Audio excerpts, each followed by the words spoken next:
Welcome to Arul cooking channel. இன்றைக்கி என்னோடய சேனலில் பார்க்க போகிற special recipe Hyderabad mushroom biryani. மஷ்ரூமை வச்சு நல்லா சூப்பராக ரெஸ்டாரண்ட் ஸ்டைலில் டேஸ்டான ஒரு தம் பிரியாணி தான் நான் இன்றைக்கி என்னோடய சேனலில் செய்ய போகிறேன். அதுவும் புரட்டாசி மாதம் நிறைய பேர் நான்வெஜ் செய்ய மாட்டாங்க. அவங்க இந்த மாதிரி செஞ்சு சாப்பிடுங்க, டேஸ்ட் சூப்பராக இருக்கும். புரட்டாசி மாதம் நான்வெஜ் மிஸ் பண்ணுறவங்க இந்த மஷ்ரூம் வச்சு சூப்பரான டேஸ்டான பிரியாணி செஞ்சு சாப்பிட்லாம் வாங்க. அது ஃபஸ்ட்டு ஒரு 1/2 கிலோ அரிசியை நல்லா கழுவி எடுத்துகிட்டு அதில் கொஞ்சமாக எண்ணெய், பட்டை, கிராம்பு, ஏலக்காய், சோம்பு இது எல்லாத்தையுமே போட்டு சாப்பாடை வடித்து எடுத்துக்கணும். ஒரு 3/4 பதத்துக்கு வடித்து எடுத்துக்கணும். அதுக்கப்புறம் மஷ்ரூமை நான் 2 பாக்கெட் மஷ்ரூம் எடுத்திருக்கேன். 1/2 ஸ்பூன் மஞ்சள்தூள், 1/2 spoon garam masala, 1 spoon chilli powder, 1/2 spoon தனியாத்தூள். மஷ்ரூம் கிரேவி செஞ்சு சாப்பாடு வடித்து செய்ய போகிறோம். அதனால தான் இந்த மாதிரி மிக்ஸ் பண்ணிக்கிறேன். டைரெக்டாக செய்யறதுனால செஞ்சுக்கலாம், ஆனால் இந்த மாதிரி செஞ்சும்போது டேஸ்ட் நல்லாயிருக்கும்.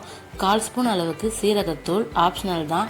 பிரியாணி மசாலா ஒரு ஸ்பூனுக்கு போட்டுக்குங்க. கொஞ்சமாக கொத்தமல்லி, கொஞ்சமாக புதினா. இந்த மாதிரி ஊற வச்சு செய்யும்போது டேஸ்ட் நல்லா சூப்பராக இருக்கும். ரொம்ப நேரம் ஊற வைக்க வேண்டாம். இந்த மாதிரி மிக்ஸ் பண்ணி வச்சுட்டு வெங்காய தக்காளி வதக்கிற நேரத்துக்கு ஊறினா போதும். ஒரு 1/2 ஸ்பூன் அளவுக்கு இஞ்சி பூண்டு பேஸ்ட்டு போட்டுக்குங்க. அதுக்கப்புறம் தயிர் ஒரு 4 ஸ்பூன் அளவுக்கு நான் தயிர் சேர்த்துருக்கேன்.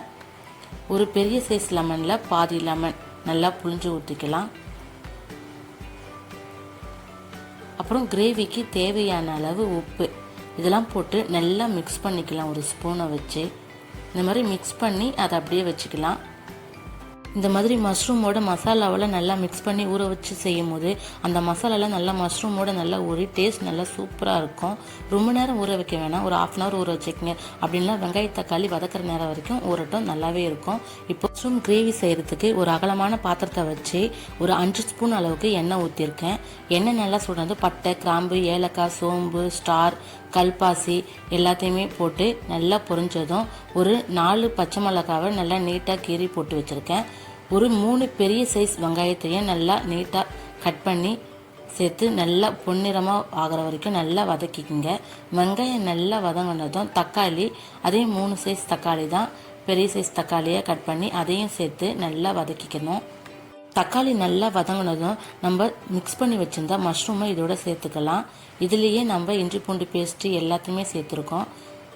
அதனால் இதை போட்டுட்டு நல்லா மிக்ஸ் பண்ணிவிட்டு நெக்ஸ்ட்டு காரம், உப்பு எப்படி கரெக்டாக இருக்கான்னு பார்த்து நம்ம செக் பண்ணிக்கிட்டால் போதும். இது நல்லா மிக்ஸ் பண்ணிக்கணும். இப்போ கரண்டி வச்சு நீங்கள் நார்மலாகவே மஷ்ரூம் கிரேவி இந்த மாதிரி செஞ்சு சாப்பிட்டு பாருங்கள், டேஸ்ட் ரொம்ப சூப்பராக இருக்கும். மஷ்ரூமோட டேஸ்ட்டே வேறு லெவலில் இருக்கும். இப்போ இது நல்லா மிக்ஸ் பண்ணதும் ஒரு 5 நிமிஷத்துக்கு மூடி போட்டு வச்சுக்கலாம். நல்லா மசாலாலாம் நல்லா குக் ஆகட்டும். 5 நிமிஷத்துக்கு அப்புறம் ஓப்பன் பண்ணி பார்க்கும்போது பாருங்கள், நல்லா எண்ணெய்லாம் நல்லா தனியாக பிரிஞ்சு வரும். நல்லா சூப்பராக குக் ஆகிருக்கு பாருங்கள், எம்மியாக. இதை தம் பிரியாணிக்கு சாப்பிடும்போது டேஸ்ட் ரொம்ப சூப்பராக இருக்கும். இது நார்மலாக இட்லி தோசைக்கே சாப்பிட்லாம், அந்த அளவுக்கு டேஸ்ட் நல்லாயிருக்கும். நல்லா குக் ஆகிடுச்சு. ஸ்டவ் ஆஃப் பண்ணிவிட்டு இறக்கி வச்சுக்கலாம். சாப்பாடும் வடித்தாச்சு. வெங்காயத்தை வறுத்து எடுத்துக்கணும். நான் ஒரு 2 வெங்காயத்தை நல்லா பொன்னிறமாக வறுத்து எடுத்து வச்சுருக்கேன். அகலமான பாத்திரத்தில் அடிபாகத்தில் நல்லா நெய்யை தடவிட்டு அதுக்கப்புறமா வடித்து வச்ச ஒயிட் ரைஸை அதில் சேர்த்துக்குங்க. பாஸ்மதி ரைஸ் தான் வடிச்சுக்கணும். அதை போட்டுட்டு அப்புறம் வறுத்து வச்ச வெங்காயம், கொஞ்சமாக கொத்தமல்லி, புதினா, நெக்ஸ்ட்டு கொஞ்சமாக நெய் ஊற்றிக்கலாம். நெய் விட்டதுக்கு அப்புறமா ஃபுட் கலர் நான் ஒரு 3 ஃபுட் கலர் சேர்த்துருக்கேன். கொஞ்சம் கலர்ஃபுல்லாக இருக்கட்டும்ன்ட்டு. நீங்கள் உங்கள் விருப்பம் போல் நீங்கள் என்ன ஃபுட் கலர் வேணால் சேர்த்துக்கலாம். ஃபுட் கலர் சேர்க்காமலும் செய்யலாம், அதுவும் நல்லாவே இருக்கும். ஃபுட் கலர் போட்டுட்டு அப்புறமா நம்ம ரெடி பண்ணி வச்சுருந்த மஷ்ரூம் கிரேவியை இதுக்கு மேலே சாப்பாட்டுக்கு ஏற்ற மாதிரி கொஞ்சமாக போட்டுக்குங்க. மஷ்ரூம் கிரேவி போட்டுட்டு அப்புறம் ரிப்பீட்டடாக அதே தான் செய்யணும். சாப்பாடு, அதுக்கு மேலே புதினா, கொத்தமல்லி, அதுக்கப்புறம் நெய், வறுத்த ஆனியன் போட்டுக்கணும். அதுக்கு மேலே திருப்பியும் மஷ்ரூம் சேர்த்துக்கணும். அதே மாதிரி திருப்பியும் சாப்பாடுன்னு ரிப்பீட்டடாக செஞ்சுக்கணும். லாஸ்ட்டாக ஃபைனலாக சாப்பாடு ஒயிட் ரைஸ் போட்டு அதுக்கு மேலே ஃபுட் கலர், வறுத்து வச்ச வெங்காயம், அதுக்கப்புறம் புதினா, கொத்தமல்லி போட்டு மூடிட்டு ஸ்டவ்வில் சிம்மில் வச்சு ஒரு 10 நிமிஷம் மேலே வெயிட் போட்டு தம் போட்டு எடுத்துக்குங்க. ஐயில் வைக்கக்கூடாது, சிம்மில் வச்சு எடுக்கணும்.